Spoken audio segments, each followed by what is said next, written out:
Ya, selamat sore Mbak Audrey, selamat sore kepada seluruh smart listeners dimanapun Anda berada. Suara saya aman nggak nih di malam hari Aman, ini? aman banget Mas Ryan. Cuaca yang Oke, kurang aman hari ini gitu ya. cuaca yang kurang aman, setuju banget Betul, ya. mungkin Hujannya parah tadi sore ya, siap. betul.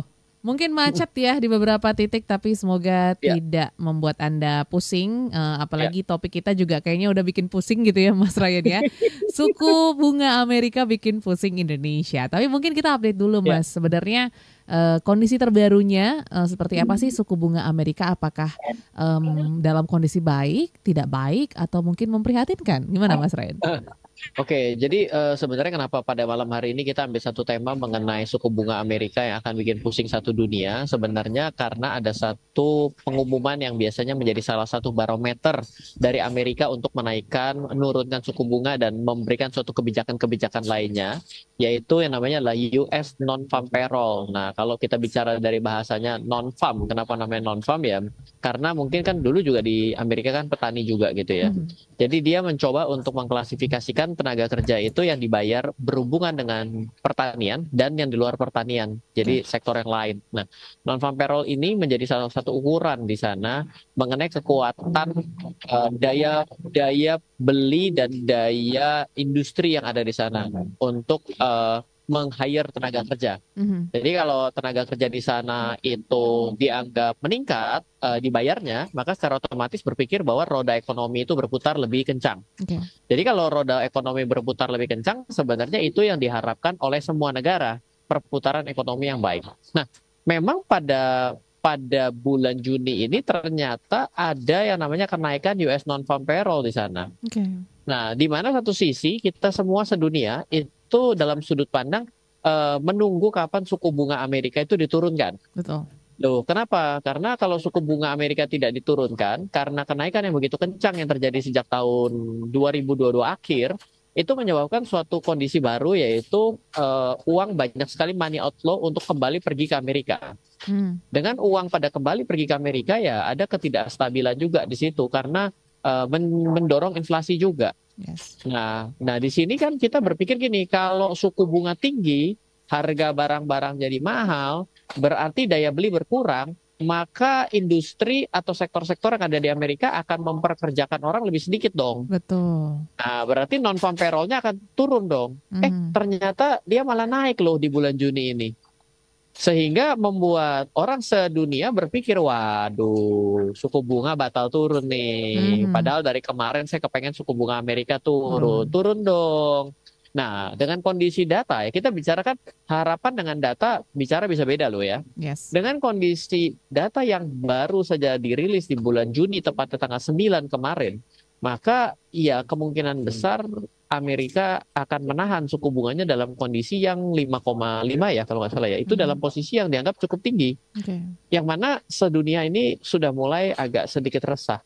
Yes. Bahkan Indonesia sudah kembali menaikkan suku bunga acuan kemarin kan, yang Mhm. terakhir itu juga tidak bisa dianggap nyaman bagi semua pihak kecuali orang yang nabung ya. Ya, ya. Kalau orang yang orang yang nabung uang dia akan senang kenapa? Karena uangnya banyak ya dia Betul. taruh ya dia semakin besar pendapatan secara non resiko dia. Karena Mhm. kalau kita investasi saham kan ada risikonya. Yes. Kalau kita naruh di bank itu kan berarti sampai dengan 2 miliar ditanggung lembaga penjamin simpanan. Mhm. Secara tidak langsung juga negara kita ketika merilis obligasi negara akan menjadi lebih mahal membayar kuponnya, membayar hutangnya lebih mahal karena bunganya harus bersaing dengan suku bunga acuan yang telah ditentukan oleh Bank Indonesia, bukan? Yes. Seperti itu. Jadi ya kisah kasihnya di awal itu kenapa bikin pusing tadi terasa bikin pusing toh. Mhm. Karena apa? Karena kalau kita dalam posisi saat ini harapan kita ingin turun Mhm. agar perekonomian berputar lebih cepat, Amerika melakukan tindakan anomali dari data yang terakhir dirilis bahwa Oke. dengan kondisi begini saja Amerika banyak tuh yang di-hire. Berarti kalau banyak yang di-hire, berarti roda perekonomian berjalan dong. Kalau roda perekonomian berjalan, ngapain saya harus turunin suku bunga biar uang beredar jadi banyak di masyarakat. Mhm. Jadi dianggap kondisi saat ini kalau saya sebagai gubernur Bank Sentral Amerika, saya mendapatkan satu data pendapat yang saya bisa berpendapat dari data ini adalah, oh ini masih cukup oke. Berarti kita masih bisa tahan suku bunga ini dalam waktu tertentu agar apa? Ya agar bisa kita lihat bahwa pertumbuhan ekonomi di sini ideal Mhm. seperti itu. Oke, oke. Ini Ini Oh. tema berat nggak sih pagi malam-malam begini ngomongannya? Mungkin cukup menghangatkan lagi otak kita di situasi yang dingin ya Mas Ryan ya. Tapi Iya. ya justru mungkin kita harus belajar gitu ya. Ini kan sesuatu yang mungkin kalau untuk orang awam ya tidak melihat secara real tapi dampaknya kerasa. Mungkin kita bertanya-tanya ya Mas Ryan ya, kenapa sih kok semuanya harga naik dan lain sebagainya? Mungkin ini ada efeknya, tapi nanti kita akan bahas lebih Ya, lanjut gitu boleh, ya. boleh. Siap. Sebenarnya kenapa sih kok suku bunga Amerika naik tapi dampaknya ke seluruh negara di dunia? So Mas Ryan, mungkin boleh nggak sih dijelasin sebenarnya apa sih keterkaitannya suku bunga bank sentral gitu ya, sama mungkin let's say kita ambil Indonesia lah, untuk perekonomian Indonesia sendiri. Emang sebegitu dekatkah dampaknya atau seperti apa Mas Ryan? Silakan.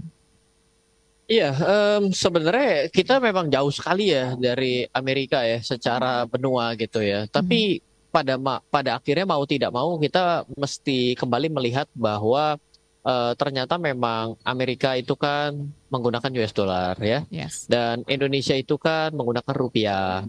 Nah, pertama kalau kita melihat bahwa untuk mengekspor barang ataupun mengimpor barang itu rata-rata menggunakan satuan mata uang apa sih? Ya, Mhm. jawabannya adalah mata uang US dollar di Yes. sini. Nah, makanya inilah salah satu yang sedang diperjuangkan sedunia juga agar jangan lagi menggunakan US dollar. Mhm. Kenapa? Karena gimana kalau kita negara A sama negara B saling bertransaksi, kenapa kita tidak pakai langsung aja antara negara A dengan negara B? Yes.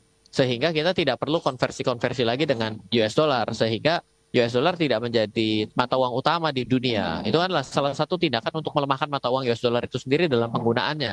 Ya. Kita jangan lupa bahwa di dalam teori market itu adalah semakin banyak digunakan maka ya semakin bernilai. Mhm. Barang Mhm. yang tidak pernah digunakan berarti nggak ada nilainya, Oke. atau belum disadari nilainya apa, kan begitu kan? Nah, jadi ketika kita berbicara dengan pengaruhnya, ya jelas kalau kita saat ini coba tadi pagi ke 16.300 ya, bahkan Ya. beberapa itu ada sempat udah menggunakan 16.500 gitu. Artinya kan saya kemarin tuh coba konversi kan, saya cuma berapa $100 ya kan. Mhm. Di dalam benak saya itu ya baru 1 juta. Ya. Tapi enggak loh. Itu kalau kali 10.000. Kalau Betul. dikali dengan 16.500 jawabannya adalah 1.650.000. Saya harus membayar 65% lebih mahal. Yes. Nah, artinya adalah sadar atau tidak, ketika kita sama-sama harus membayar sesuatu dalam keluar $100, Mhm. kita ternyata harus membayar lebih mahal. Apabila di kepala kita masih 14.500, maka secara otomatis saat ini sudah tidak 14.500 tapi 16.500, berarti ada penambahan setiap dolar harus membayar lebih mahal 2.000. Mhm. Itu kalau mau beli barang dari luar. Ya. Yang bagus itu kalau kita banyak jualan dalam dolar, Mhm. sehingga kita terima uang walaupun barang yang dijual sama-sama satu item tapi kita mendapatkan uang lebih banyak. Yes. Makanya banyak-banyaklah mengekspor, kurang-kurangilah mengimpor. Mhm. Betul, itu poin yang pertama. Lah yang poin kedua itu adalah bicara mengenai hutang piutang. Apakah kita tidak memiliki hutang dalam satuan dolar? Nah, Oke. kalau kita memiliki hutang dalam satuan dolar, berarti adalah mau pokoknya mau bunganya kalau dibayar pada saat ini akan Hmm. menjadi tambah mahal di Indonesia. Betul. Nah, itu kan menjadi suatu dampak dong buat kita yang ada di Indonesia. Nah, ya masih banyak sih, tapi dampaknya apa nih kalau yang namanya kondisi bahwa Amerika menguat dan perekonomian tambah kuat, tapi kita dengan adanya kenaikan suku bunga, apa dampak rasanya? Itu yang pertama tuh. Karena ketika suku bunga naik, berarti kan banyak orang yang keluarin uang untuk pergi ke sana. Betul. Berarti banyak orang dalam satuan waktu tertentu banyak membeli dolar dan menjual rupiah. Mhm. Nah, barang yang dibeli itu biasanya kan harganya naik. Yes. Berarti secara tidak langsung beli dolar jual rupiah, beli dolar itu dolarnya naik, jual rupiah, rupiahnya turun. Mhm. Nah, ini kan berarti kondisi yang tadi tuh 16.500 dan 14.500 kan. Nah, Yes. ya itulah yang menjadi salah satu yang kita pusingkan ketika output hasilnya ketika suku bunga Amerika dinaikkan kemarin-kemarin itu sebenarnya. Oke. Berarti kenaikan ini memang sudah terjadi cukup panjang ya Mas, sehingga mungkin banyak mata dunia juga yang jadi mungkin lebih deg-degan lagi, apalagi menunggu keputusan yang terdekat nih Mas Ryan. Oh, sebenarnya tema 2024 itu mau menurunin suku bunga. Mhm. Oke. Tema 2022-2023 ngebut naikin suku bunga. Yes. Ya, nah jadi sekarang itu sebenarnya yang ditunggu-tunggu seluruh dunia itu bukan naikin suku bunga. Kalau naikin suku bunga ya repot lagi gitu. Iya. Dia berharap bahwa suku bunganya turun, tapi ya ternyata data yang baru saja dirilis, sepertinya membuat keputusan, meskipun belum ada keputusan suku bunga loh pada saat ini, Ya. tapi ya kan itu kan akan diumumkan kan secara bulanan kan, tapi di kali ini sepertinya akan stay tidak turun. Loh kenapa Ryan? Ya karena data NFP ini gitu. Oke, berarti ada possibility-nya cukup besar gitu ya untuk suku bunga ini akan naik kembali Bertahan. gitu ya. Bertahan. Bertahan. Oh, bertahan. Oke. Kalau naik kayaknya agak chaos sih. Kalau naik agak chaos sih. Mestinya tidak dalam tren itu gitu. Mestinya ya. Tapi kalau bertahan juga repot gitu. Ya. Berarti Harapannya turun. Ya, tapi turun nanti ada ancaman baru. Nanti kita cerita lagi di situ. Oh, oke. Kita mungkin berandai-andai ketika mungkin bertahan ataupun naik lagi ya Mas ya. Nanti di sesi ketiga kalau turun tuh sebenarnya seperti apa gitu ya. Nah, ini kan juga apa ya? Akan mempengaruhi juga suku bunga Indonesia gitu ya, yang akan diambil kebijakannya oleh Bank Indonesia. Nah, kalau naik mungkin Indonesia berarti akan ikutan naik atau gimana sih sebenarnya logikanya Mas Ryan? Ini sama kayak orang itu apa ya, bersaing ya gitu ya. Kalau Amerika naikin suku bunga, kita kan kemarin sempat nggak ikutin naikin ya. Itu akan repot. Kenapa? Karena tiba-tiba mata uang dolar itu menjadi menarik mendepositokan uang dalam dolar. Oke. Karena suku bunganya naik. Nah, tapi ketika Indonesia itu sama-sama naik kan orang jadi mulai mengukur ya. Amerika sih kuat ya, tapi kok utangnya banyak banget, ya kan? Indonesia naikin suku bunga juga, tapi utangnya kecil. Dia jadi agak bimbang nih mau geser-geser duit. Karena terjadi satu hal yang dibuat saling memukul dan berimbang. Tinggal preferensi seseorang investor ini merasa bahwa lebih aman Amerika atau lebih aman Indonesia. Aman Indonesia ditambahin risk premi biasanya selisih suku bunga. Nah itu kan menjadi pemanis buat mereka sebagai seorang investor. Nah jadi itulah ruang tarungnya sebenarnya gitu. Jadi kalau misalnya naikin suku bunga, apa nih yang terjadi dengan negara lain ya? Makanya kemarin kan tren suku bunga tinggi, semua ikut naik. Kenapa? Karena berusaha mengimbangi agar apa? Agar bisa mengendalikan money outflow. Money outflow itu adalah uang keluar dari negara Indonesia. Nah, uang keluar dari negara Indonesia itu berbahaya sebenarnya kalau sampai kering kerontang. Loh, kenapa kok bisa berbahaya? Kenapa?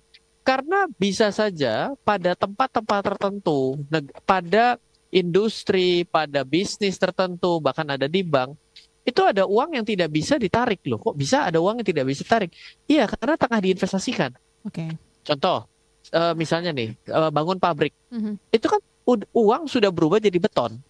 Uang sudah berubah jadi barang bahan baku. Uang sudah berubah menjadi mesin. Itu kalau mau ditarik, bagaimana caranya? Nggak bisa, sulit kan ya.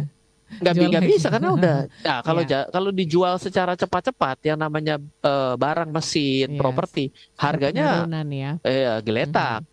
Itu kan berarti akan merusak juga, ya kan? Nah, terus juga itu terjadi juga di bank gitu. Kalau di bank ditarik habis, ya banknya juga geletak juga. Makanya di tahun ini sudah 12 bank loh, berdasarkan data LPS yang bermasalah atau dilikuidasi kalau tidak salah. Tapi nanti kita coba ya, kalau ternyata poin itu salah, nanti saya akan coba buat koreksinya. Tapi yang jelas sudah banyak bank yang dilikuidasi, bukan bank nasional tapi BPR. Itu tapi tetap aja tidak enak. Gitu. Oke, ini berarti possibility yang mungkin akan terjadi gitu ya. Jadi menjadi catatan juga nih untuk perekonomian Indonesia. Dan mungkin Mas, apakah ada semacam usaha ataupun cara gitu ya dari mungkin beberapa negara lain gitu ya untuk mungkin menyuarakan penurunan ini, atau memang Amerika sendiri mengambil keputusan ya berdasarkan negaranya, kondisi negaranya sendiri, atau seperti apa sebenarnya Mas? Wah, kalau namanya satu negara ambil keputusan tingkat suku bunga dipengaruhi negara lain, pusing juga. Berarti nggak ada namanya bank sentral. Iya, namanya apa tuh? Bank perkumpulan gitu kan. Namanya kan centralized. Berarti kan dia bank sentral punya kebijakan sendiri tergantung bagaimana menyelamatkan kapal di negaranya masing-masing lah, boleh dibilang begitu. Tapi beberapa negara itu sebenarnya kalau kita ikuti ya, oh ya ini saya cerita seperti ini, banyak yang bilang gini, Ryan, kadang-kadang kenapa bicara terlalu high level makro gitu kan nggak terlalu penting loh, ini enak aja. Kan kita ini kan sebagai masyarakat, suka atau tidak dengan kejadian suku bunga ini dipertahankan, ini pasti ada dampak. Coba lihat pasar modal, bursa efek. Udah turun di bawah 7.000 kan kemarin juga.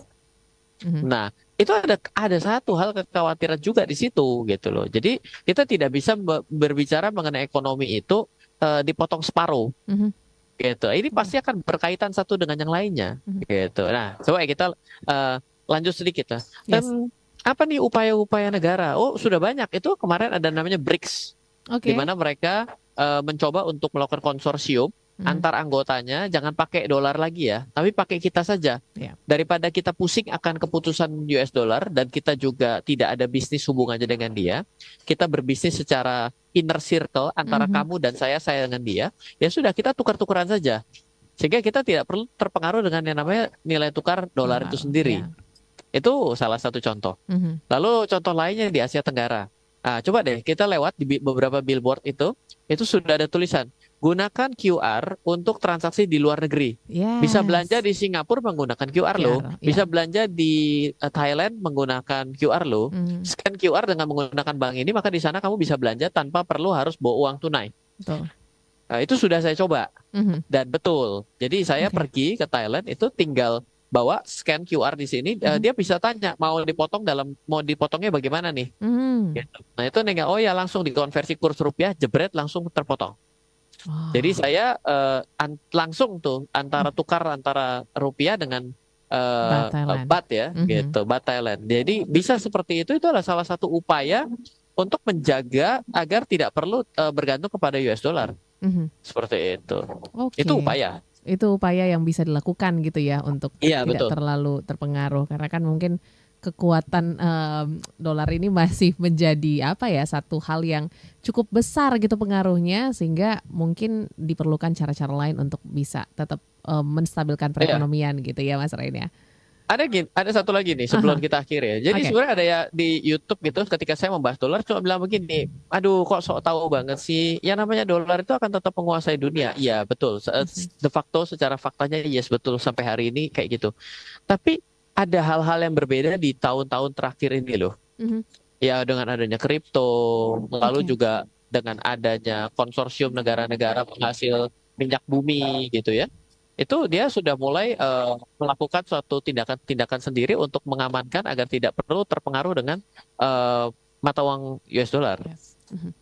Jadi kayaknya kali ini secara perlawanan negara itu jelas lebih kuat antar negara dibandingkan kondisi sebelumnya kalau ada upaya-upaya untuk quote unquote tidak bergantung kepada dolar lagi. Dan Mhm. itu kan sudah dipelopori oleh negara Cina toh. Yes. Tiongkok kan secara tidak langsung menjadi satu hal yang dikhawatirkan oleh ini ya Amerika. Ya. Apa yang dikhawatirkan? Itu coba yang kemarin buktinya dengan ada namanya teknologi Huawei. Mhm. Huawei itu kan sudah diblokir dengan berbagai macam ilmu perang dagang yang dilakukan oleh dari zamannya Donald Trump toh. Ya.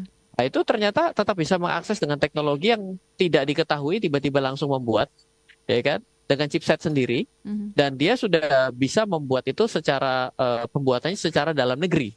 Oke. Nah, ini kan berarti suatu terobosan ya yang bukan hanya bicara mengenai mata uang di sini nih gitu Mhm. ya. Nah, ini menjadi sesuatu yang menarik di era hari ini sebenarnya. Ya, apalagi dengan situasi dan kondisi dunia digital ya dan juga mungkin kemudahan bertransaksi sekarang rasanya mungkin akan ada lagi ke depan perubahan-perubahan yang mungkin bisa menggoyangkan kekuatan dolar itu juga ataupun nanti mungkin gimana kita akan terus update pastinya di Smart Market Insight. Nanti kita akan bahas bagaimana kalau misalnya suku bunganya turun ya Mas Rain ya. Dampaknya apa lagi nih? Apakah positif, negatif atau seperti apa? Masih dengan perbincangan suku bunga Amerika bikin pusing Indonesia gitu ya bersama juga Mas Ryan Filbert pada malam hari ini. Ini sudah ada beberapa respon Mas Ryan, mungkin kita boleh bacakan dulu ya Mas Ryan ya. Wah, tema berat nih ada yang respon nih. Betul. Seru nih. Seru. Ayo. Saya jadi Mulai penasaran panas nih. ya. Ini kita Ayo. ke YouTube dulu ya. YouTube, ayo Dari boleh. Pak Johannes Benbert. Mau Yes, Pak tanyakan Johannes. suku bunga Bank Indonesia tahun ini terendah saat suku bunga Bank Indonesia 2008 lebih baik saat rupiah dari 12.800 ke 8.600. Apakah Bank Indonesia jadi naikin juga di tahun 2008 kemarin, Mas Ryan? Wah, jujur saya lupa, tapi yang jelas ketika posisi pada saat itu kan tren suku bunganya dalam posisi naik lalu meluncur diturunkan kan seperti itu ya. Mhm. Nah, jadi secara otomatis maka strategi yang terjadi pada saat itu bagaimana caranya untuk bisa menekan dari kurs dolarnya sendiri di Mhm. Indonesia. Tapi itu juga ternyata juga salah satunya juga direspon dari pemulihan di dalam negeri juga cukup cepat. Ya. Nah, tapi kan kalau kondisi di tahun itu sebenarnya menjadi sesuatu studi yang menarik untuk dibawa ke tahun 2024 ataupun ya sejak 2023, 2022, 23, 24 lah ya, boleh Mhm. bilang. Pertama, saya bilang kenapa bisa jadi pelajarannya bagus. Pada saat itu masalah datang tidak dari negara kita. Oke. Sama, kondisi kita hari ini sih sebenarnya kita juga posisinya cukup kuat secara kekuatan makro dan kondisi kita ya. Lalu yang kedua juga sebenarnya kan Joe Biden sendiri kan juga alma maternya Mhm. dari tahun pada saat Barack Obama. Ya. Jadi pemerintahan yang ada itu sebenarnya adalah setupnya sama seperti tahun 2008 kurang lebih. Mhm. Jadi apa yang kita lihat ini sebenarnya akan mencoba untuk mengulang, ya kan? Memang game changer yang terjadi sejak tahun-tahun terakhir ini sebenarnya era teknologi di sini, sehingga ada sebuah kondisi bahwa uang itu dapat berlalu lalang dengan jauh lebih cepat. Oke. Nah, uang berlalu lalang dengan lebih cepat ini juga memiliki risiko tersendiri buat negara yang sifatnya berkembang seperti kita, Mhm. sehingga semakin borderless kan, masuknya gampang, keluarnya juga gampang, lebih gampang lagi gitu. Yes. Ya, dan juga masalah selanjutnya adalah masyarakat kita juga jadi lebih gampang untuk mengakses ke luar negeri. Mhm. Dengan lebih gampang mengakses luar negeri secara otomatis, ya loyalitas terhadap sebuah produk investasi ataupun produk itu menjadi hilang. Oke. Contoh gini, kita sekarang misalnya suka dengan satu produk A. Kalau dulu kan mungkin ya udah kita akan tetap beli di barang itu di Indonesia gitu kan. Tapi kan hari ini kita dengan gampangnya mendapatkan pilihan itu dari luar negeri. Mhm. Secara otomatis kan kita bisa saja membeli dari luar negeri kalau ternyata lebih murah dan lagi seperti dan lain sebagainya.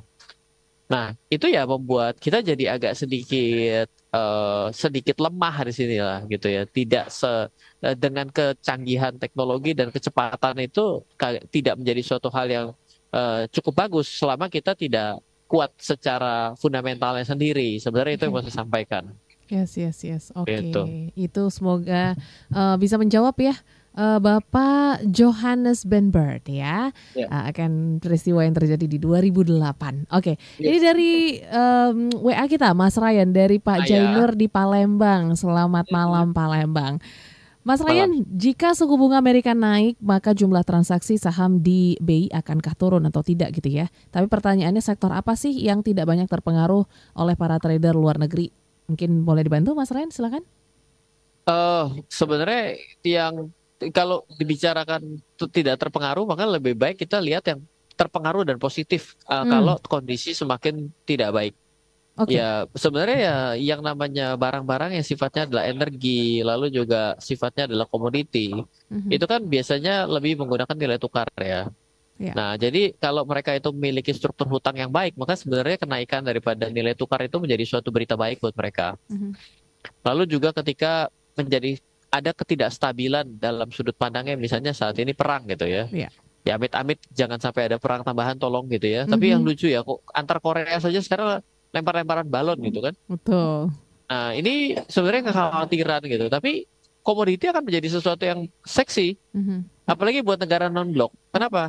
Kalau kita geng-gengan, secara otomatis kan ketika terjadi perang antara geng A dan geng B, Yes. maka secara otomatis si geng A akan ngambil barang dari si geng A. Mhm. Geng B akan ngambil dari geng B. Dan bisa jadi pada satu kejadian itu kan geng A dan geng B sebenarnya saling tukeran barang kan.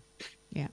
Tapi lagi perang kan pasti nggak mau dong tukeran-tukeran barang. Mhm. Nah dia akan ngambil yang nggak ngegeng. Ya Indonesia jadi diuntungkan karena jadi bisa ngasih barang kan kepada yang pada saat itu lagi geng-gengan untuk berantem kan. Mhm. Itu secara logikanya gitu. Jadi ya semestinya kita lihat ada pada akhirnya Pak yang tidak terpengaruh kayaknya nggak bisa. Kita bicara mengenai yang namanya konsumsi. Terbukti konsumer kita juga babak belur. Oke. Kenapa? Karena kondisi tidak baik, tingkat tingkat konsumsi akan turun. Orang akan cari barang penggantinya akan laku, otomatis barang utamanya turun. Mhm. Barang penggantinya akan digantikan dengan barang pengganti lain. Yang repot barang pengganti datang dari luar negeri, ya sudah hilang semua se-Indonesia berarti turun semua Oke. gitu kan. Ya, itu kan terjadi juga saat ini. Nah, Mhm. jadi nggak ada sektornya nggak terpengaruh, tapi kalau sektor yang diuntungkan ada gitu kayak tadi yang saya ceritakan. Mhm, oke. Terima kasih pertanyaannya Bapak Zainur ya. Satu lagi Ya, Mas Ryan, ini boleh. dari Jakarta Timur ya. Dari Jakarta Ada Timur. Ibu Sulistiarini ya. Mas Ryan Hmm, tadi Mas Ryan katakan bahwa ada kesepakatan-kesepakatan gitu ya beberapa negara untuk mungkin menggunakan mata uang gitu untuk bertransaksi gitu ya, tidak menggunakan dolar Amerika ya. gitu ya. Bahkan tadi Hmm, Mas Ryan cerita tentang belanja di Thailand gitu ya. Nah, iya, betul. apakah, jika kita melakukan kesepakatan ini tidak ada efeknya gitu ya, untuk perekonomian dunia atau justru ini hanya menguntungkan untuk kedua belah negara saja dan, pastinya mengurangi juga penggunaan dolar Amerika Serikat? Silakan Mas Ryan. Iya, kalau kita bicaranya adalah ada kerugiannya ya ada. Kita akhirnya kan jadi harus bilateral terus gitu ya. Kalau Mmm, kita punya satu kartu akses, di mana kartu akses ini bisa kita pencet ke semua tempat, maka kan sebenarnya enak, benar nggak? betul memudahkan, mhm. Iya, tapi kalau kita ternyata tidak punya kartu akses yang bisa mencet ke semua tempat, tapi saya hanya bisa kartu A harus nge-tap ke tempat A, Ya, kartu B nge-tap ke tempat B, C harus ke C gitu kan. mhm, Secara otomatis ya kita jadi harus lebih banyak melakukan tindakan-tindakan perjanjian dengan beberapa pihak kan. oke, Itu jadi masalah juga mhm, gitu. Jadi lebih lama, lebih lambat, lebih ini, lebih itu. Yes, betul gitu. Jadi ada nggak sih? Nggak ada di dalam hidup kita ini semua kebijakan itu pasti akan tidak bisa menyenangkan semua pihak. setuju, Jadi ketika satu kebijakan bisa menyenangkan semua pihak itu namanya sudah kegagalan. betul, Pasti. Jadi pasti akan ada diuntungkan dan tidak diuntungkan. mhm, Tapi cuma kita tinggal lihat ini sebenarnya prioritasnya sedang mau apa. mana ya? Mhm, Makanya kita harus duduk prioritas apa yang mau kita selamatkan terlebih dahulu dalam setiap hal yang mau kita ambil. Itu juga sebenarnya sesuai dengan diri kita sendiri. mhm, Kalau kita mau memprioritaskan yang namanya investasi jangka panjang, ya sudah berarti kita tahu bahwa investasi jangka panjang itu jangan pernah berharap dalam waktu 1 tahun, 2 tahun itu menghasilkan. mhm, Nah, dengan itu kan kita sudah tahu prioritas kita harus pasti sudah punya fondasi yang cukup untuk memastikan uang harian kita cukup untuk kebutuhan-kebutuhan 1 2 tahun ini. Nah, dengan itu tujuan prioritas kita untuk yang investasi jangka panjang pasti tercapai. mhm. Semakin mungkin, bukan pastilah, dalam kata-kata investment itu paling haram kata-kata pasti, tapi adalah kemungkinan besar bisa tercapai lebih tinggi dibandingkan kita itu tidak memiliki suatu prioritas yang baik gitu loh. Yes. Oke, itu kira-kira Mhm, Mbak Audrey. oke. Jadi terima kasih pertanyaan Ibu Sulistiarini ya. Ya. Berarti apa perjanjian-perjanjian tersebut mungkin lebih memakan waktu lama, terus juga Iya, lebih complicated ya Mas ya dan satu-satu ah ya hah, kan hah. repot. Yes, Ya betul. ya Kalau ya. kita pakai dolar kan semua kita bisa pakai. Yes, betul. Keuntungannya itu gitu. Tapi kan ada biaya yang lebih yang harus Yes. dibayar kan. Mhm. Iya dong gitu. Oke. Dan kita lanjut lagi nih Mas Ryan terkait dengan suku bunga gitu ya. Kalau tadi kita sudah bahas impact ataupun apa ya yang akan dirasakan lah ketika suku bunga ini mungkin naik gitu possibility-nya ke depan. Tapi kalau menurun apakah itu efek yang bagus akan diterima oleh masyarakat Indonesia dan negara-negara lain atau seperti apa Mas Ryan?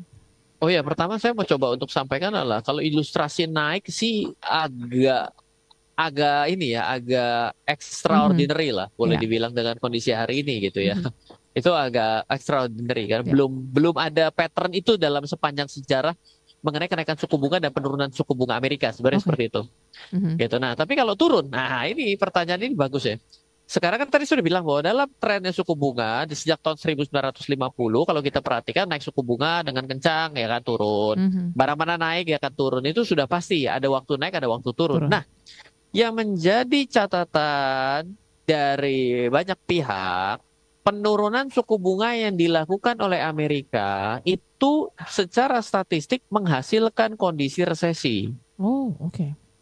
Nah, berarti ini menjadi sesuatu hal yang menjadi perhatian buat kita. Mhm. Bahwa kalau Amerika resesi ini dampaknya panjang. Iya. Ya, kalau dampaknya panjang loh, kenapa orang orang tuh jauh di mata, jauh sekali kok apa yang perlu pikirin? Wah, nggak bisa begitu juga. Iya. Kenapa? Karena ada anak usahanya yang di Indonesia, Hmm, oke. ya kan? Ada juga mungkin ya perjanjian-perjanjian bisnis dengan yang ada di Indonesia. Kalau ada investor-investor ya, hari ini investor kan sudah pada cekak semua juga, Betul. ya kan? Kemarin juga kita lihat udah investor yang cekak, project-projectnya cekak. Mhm.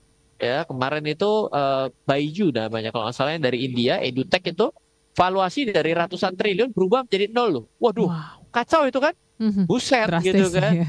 Nah, itu Aha. kan investornya rugi gitu. Jadi penurunan suku bunga itu yang dikhawatirkan akan membawa Amerika ke jurang resesi. Mhm.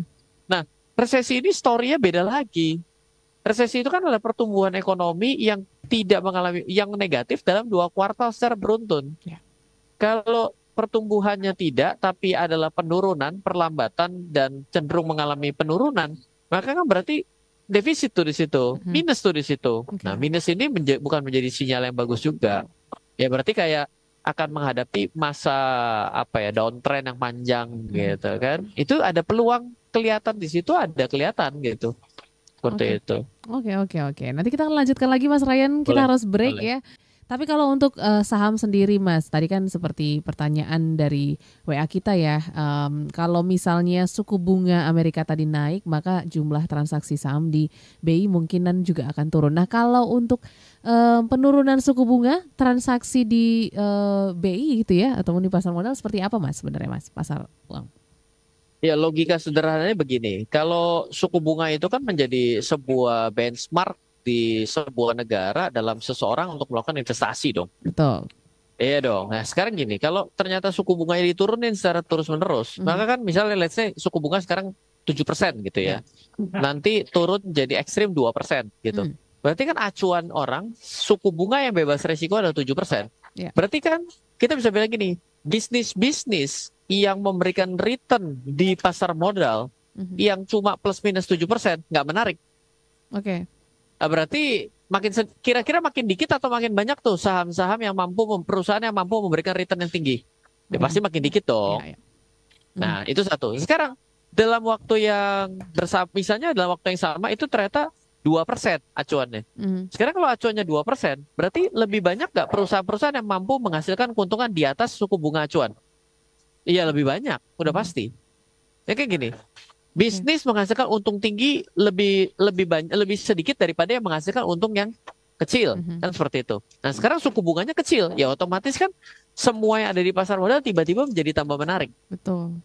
Iya, Oke. jadi itu dampaknya. Jadi suku bunga yang turun akan menyebabkan kenaikan minat orang berinvestasi pada aset berbasis resiko yang lebih tinggi resikonya gitu loh. Mhm. Iya, Saham, iya. ya, kripto, orang ya akan menjadi kelihatan menjanjikan. Dia bilang daripada nggak naik-naik duitku, Mhm. tak hantem aja beli kripto. Nah, kenapa pemikirannya jadi sana? Iya. Daripada saya nggak naik-naik nih beli deposito, Mhm. ya kan nambah nolnya juga kagak. Saya beli saja saham. Oke. Kan di sana chance lebih tinggi loh. Bisa Mhm. menghasilkan return 12%. Bisa menghasilkan return kenaikan harga sahamnya 17%. Gak dijual saja return daripada labanya terhadap pendapatannya. Itu saja bisa menghasilkan katakanlah 10%. Jadi menarik. Iya. Gitu. Mhm. Kalau untuk kaitannya dengan inflasi Mas, apakah berkaitan akan menyebabkan peningkatan atau penurunan ya untuk Suku bunga. suku bunga? Aha.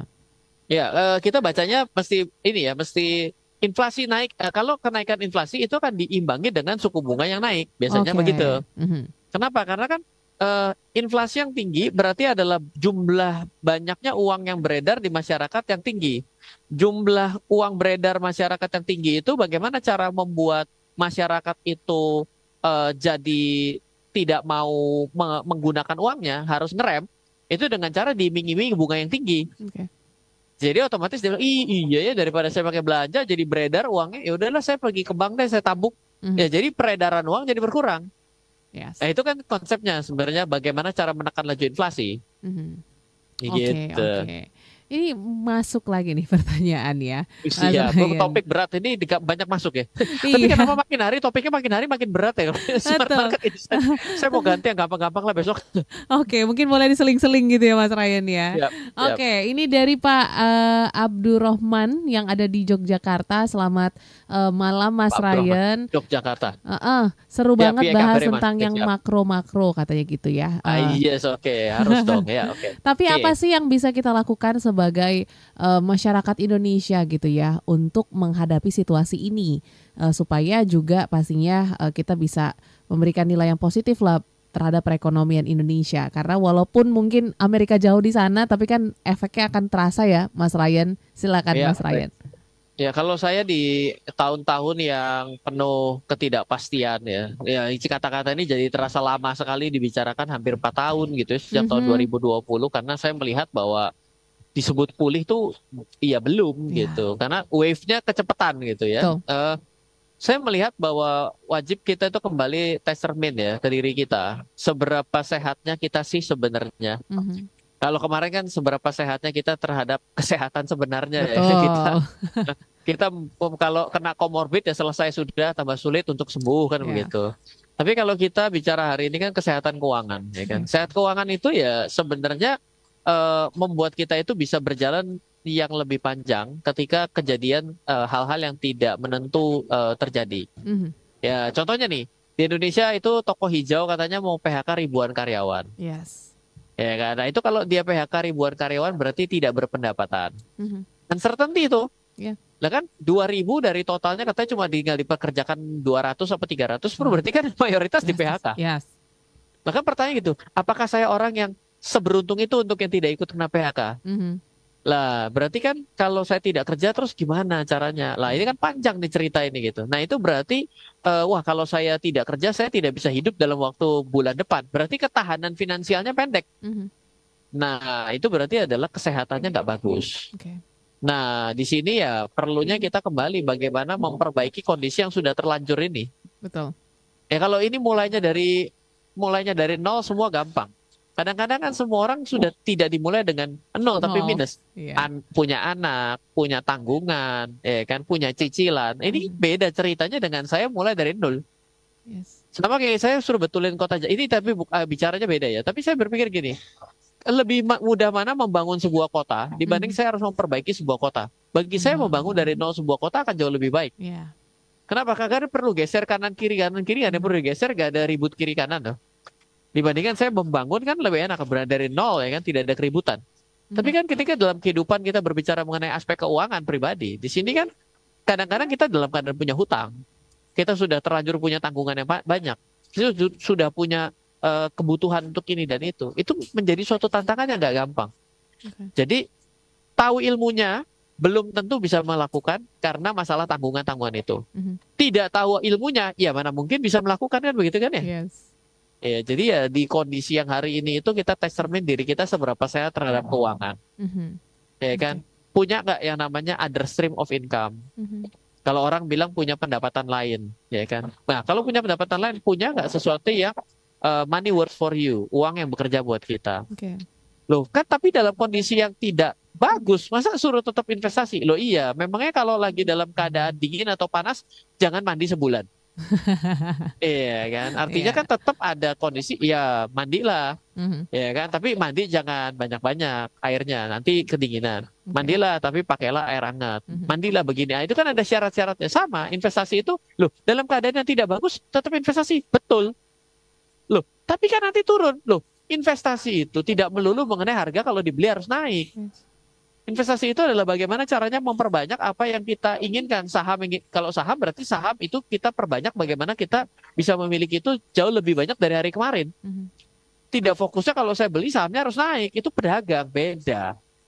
Kadang-kadang kita terjebak bahwa dalam kondisi yang tidak menentukan harganya bisa turun lagi. Terus kenapa? Rugi dong Pak, lu jual.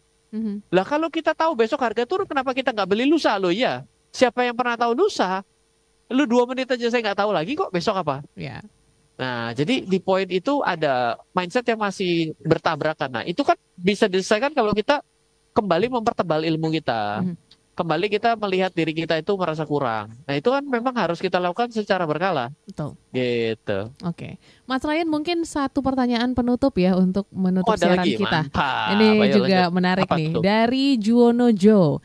Mas Oh, Ryan, Juwono, dengan Mas Juwono. kondisi seperti ini lebih menguntungkan invest di saham atau obligasi? Monggo Tuh, rekomendasinya. kita kan don't predict just react ya. Kalau kita Ya. melihat dari tren kayak begini, sebenarnya ambillah suku bunga ya. Ini kan trennya terpaksa harus turun Amerika atau bertahan Ya. gitu. Nah, semakin panjang Amerika bertahan, Indonesia mungkin akan menaikkan suku bunga. Mhm. Ya, kalau dia bertahan, kita akan naikin suku bunga. Tapi kemungkinan ketika turun, Indonesia akan mau tidak mau mengadjust bertahan atau turun, Yes. gitu ya. Nah, berarti kondisi pada hari ini obligasi menjadi menarik kalau ditahan lebih panjang. Hmm, Ini kan obligasi yang sekarang ini yang diterbitkan tinggi loh. betul. Nah, itu berarti kita ambil kondisi yang itu. Kenapa kita ditanggung dengan ada cap-nya kan? Mhm, mhm. Nah, dengan ada cap-nya atas dan bawah itu ada menguntungkan kita. Ya. Gitu. Silakan ambil obligasi untuk saat ini. Itu salah satu rekomendasi ya. Kemarin juga Ya. kita sempat bahas juga nih Mas Ryan bersama dengan Kementerian Keuangan ya. Jadi sedang digencarkan juga. Semoga juga bisa cepat terpenuhi gitu ya untuk Ya. SBN yang sudah diterbitkan.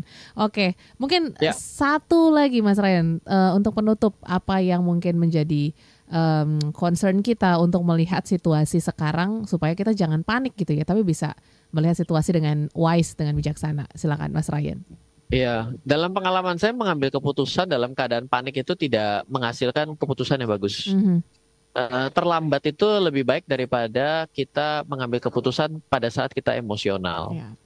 Ya, jadi lebih baik ya itu ada satu kondisi yang lucu ya. Kalau kamu sedang berantem sama orang tua kamu ya, kamu coba hitung sampai 10. Yes. Sama teman kamu ya kan, hitungnya sampai 15 ya kan. Kalau sama istri kamu hitung terus, jangan pernah dijawab. Jadi sebenarnya kata-kata itu adalah membuat kita itu sebenarnya isinya harus sabar sebelum Betul. kita itu kembali melakukan serangan balik. Mhm. Nah, jadi kita mesti harus lebih tidak reaktif lah. Kita coba lihat dulu, oh ini bener gak beritanya? Kayak kemarin itu Warren Buffett tiba-tiba Yes. masa harga saham Warren Buffett turunnya 99%. Ini apa? Warren Buffett apa tidur? Apa gitu kan? Nah, kayak gitu. Nah, itu kita jangan ambil keputusan yang terlalu cepat-cepat seperti itu. Oke, jadi lebih lihat lagi situasinya walaupun mungkin sudah ada ya apa ya sedikit spoiler gitu ya, tapi tunggu sampai pasti ya Mas Ryan ya. Dan Nah, juga kayak Gen Z lah, selawat aja, tapi tetap melakukan, jangan selawat itu tinggalin. Jangan yes, ngapa-ngapain. jangan tinggal tidur ya, tapi tetap lakukan hal-hal yang mungkin bisa menjadi keputusan terbaik dengan mempertimbangkan situasi dan kondisi yang ada. So thank you Mas Ryan sudah mau sharing.